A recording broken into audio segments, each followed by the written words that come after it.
On the back of Britain's most successful Olympics, sport participation in the UK has dropped since London 2012, with numbers highest amongst poorer social groups and ethnic minorities. Amidst this, the St Matthew's Project in Brixton has been key in enabling such people to be an important part of both sport and community.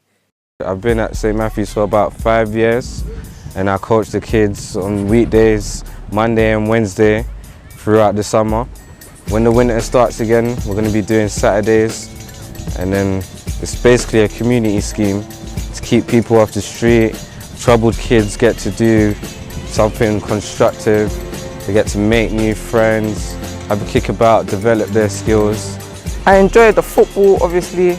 I also enjoy how everybody's friendly to you. That when you first come, no one treats you any other different way. Everybody treats each other as family.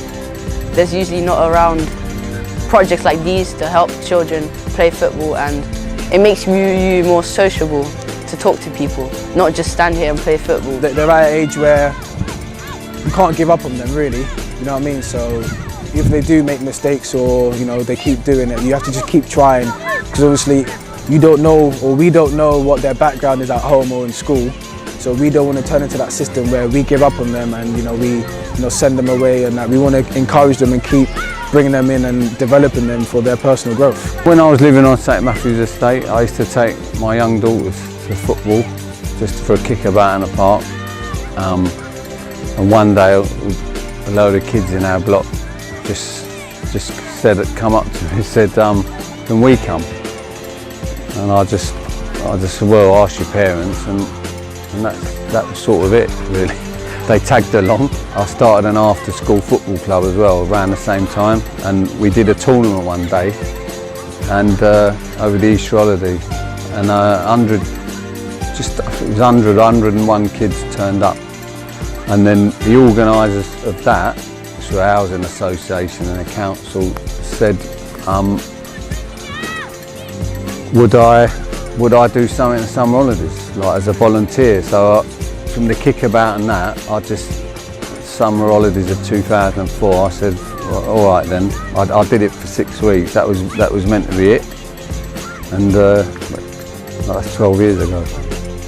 MP for Dulwich Helen was clear on her reasons as to why involvement in sport had declined. You can't overstate the importance of free entry-level provision. The thing about sport is, talent is to be found in every part of our community, irrespective of background, irrespective of income. There are talented kids who have the capacity to be our Olympic stars of the future, and as soon as there are barriers to entry around cost or distance to travel or those kinds of things, then you are excluding some of those kids from exploring and discovering their potential. We've seen since 2012 4 more years of cuts to the voluntary sector and to the public sector, and I think there are ways in which that's taking its toll. So I think it's a struggle for lots of schools with the cuts that they've experienced to their budgets to maintain the participation in extracurricular activities that I think it's difficult for schools with a lot of the changes to the curriculum to prioritise sport, and if you don't get that entry-level engagement in primary school because the pressure is too great in other areas, then I think that makes a difference. So in what way has cuts on local government affected those from the poorer social group? Youth Director for Lambeth, Christian Johnson, discussed its impact. Poor groups are often the most hit at every circumstances.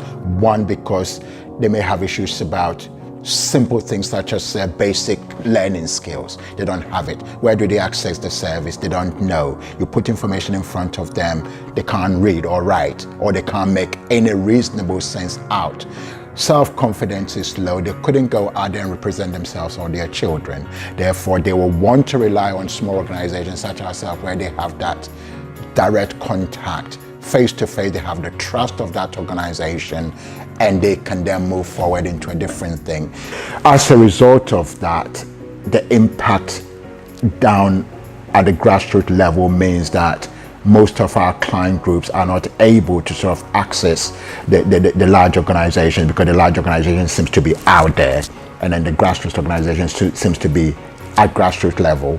Therefore, it led to more of young people not accessing the right services.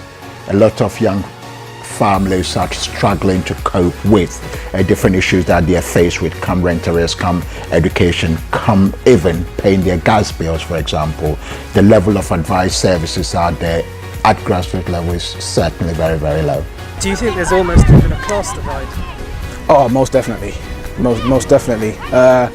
If I said to some of these kids, you know what fencing is, they'll probably say no. But if I go out, you know, to the outskirts of London, to the same age group, they'll know. So I think there is a class divide. I think that probably comes down to the schools as well, what they do in their PE lessons and their curriculum stuff. The distinction between grassroots work and elite level sport have never been greater, something which can only be of growing concern to community networks. Grassroots organisations are crucial to this, because without the volunteers, the coaches, the managers, the organisers, there wouldn't be activity on a community level. And I think the next generation who are currently in primary schools or in secondary schools, they need the community organisations to provide that. Elite sport is being catered for very well by UK Sport, and we can see how fantastically well they've achieved at the Olympic Games. But actually, is that going to make a difference at grassroots sport? Possibly as a motivator, but actually what we need to do is to encourage local communities to get their young people active using what money there is available. When you have places like this and you say the social benefits of it, it's wonderful to see that the sport I love and the sport that I participate in delivering to these little kids, it's wonderful to see that, you know, it's happening, they're getting involved, and people who I can relate to, I can say I'm from this area, you know, I was you once, I was you coming to a park, I was you coming to play football, and that's what makes it so special. A lot of these kids, you know, they can't afford some of these schemes, and I mean there are some, I've seen them football summer camps, you know, what they're charging, some families are living on that a week, so, you know, those kids wouldn't access that, and like we do second-hand boots, we gave out 8 pairs on Monday that people kindly donate. So yeah, if we weren't here, then I don't, you know, where would these kids go? I mean, I think the key thing is that continued engagement and participation in sport, particularly for people from the most disadvantaged backgrounds, requires a massive and continued effort, and you can't let that up. You can't assume that because some new facilities were delivered, or you know that participation is automatically going to continue for the next generation and the one after that. At the moment, I'm this close to becoming the youngest B licence in Europe, and there was no way I can turn around and say that if it wasn't for Lee. I owe that man so much. Like, I used to have so much stress when I was young, being at home and in school and life, but this was my escape from it. And I still am young, but you know, there's still a stress, and this is why I like come back here, because this is my escape. This is How did he special. Manage to draw that out of you? Like, did it make you just cut? In an unorthodox way. Yeah. When you meet Lee, you think, sometimes you just think, ow. How do you do what you do? Because he's not your average guy, but it's just what makes him so special. He's really, I can't put into words how much I owe him. Unbelievable. If I ever made it into a very good level where I managed to be like privileged enough to make a good wage, I would 100% be back in this place first. 100%.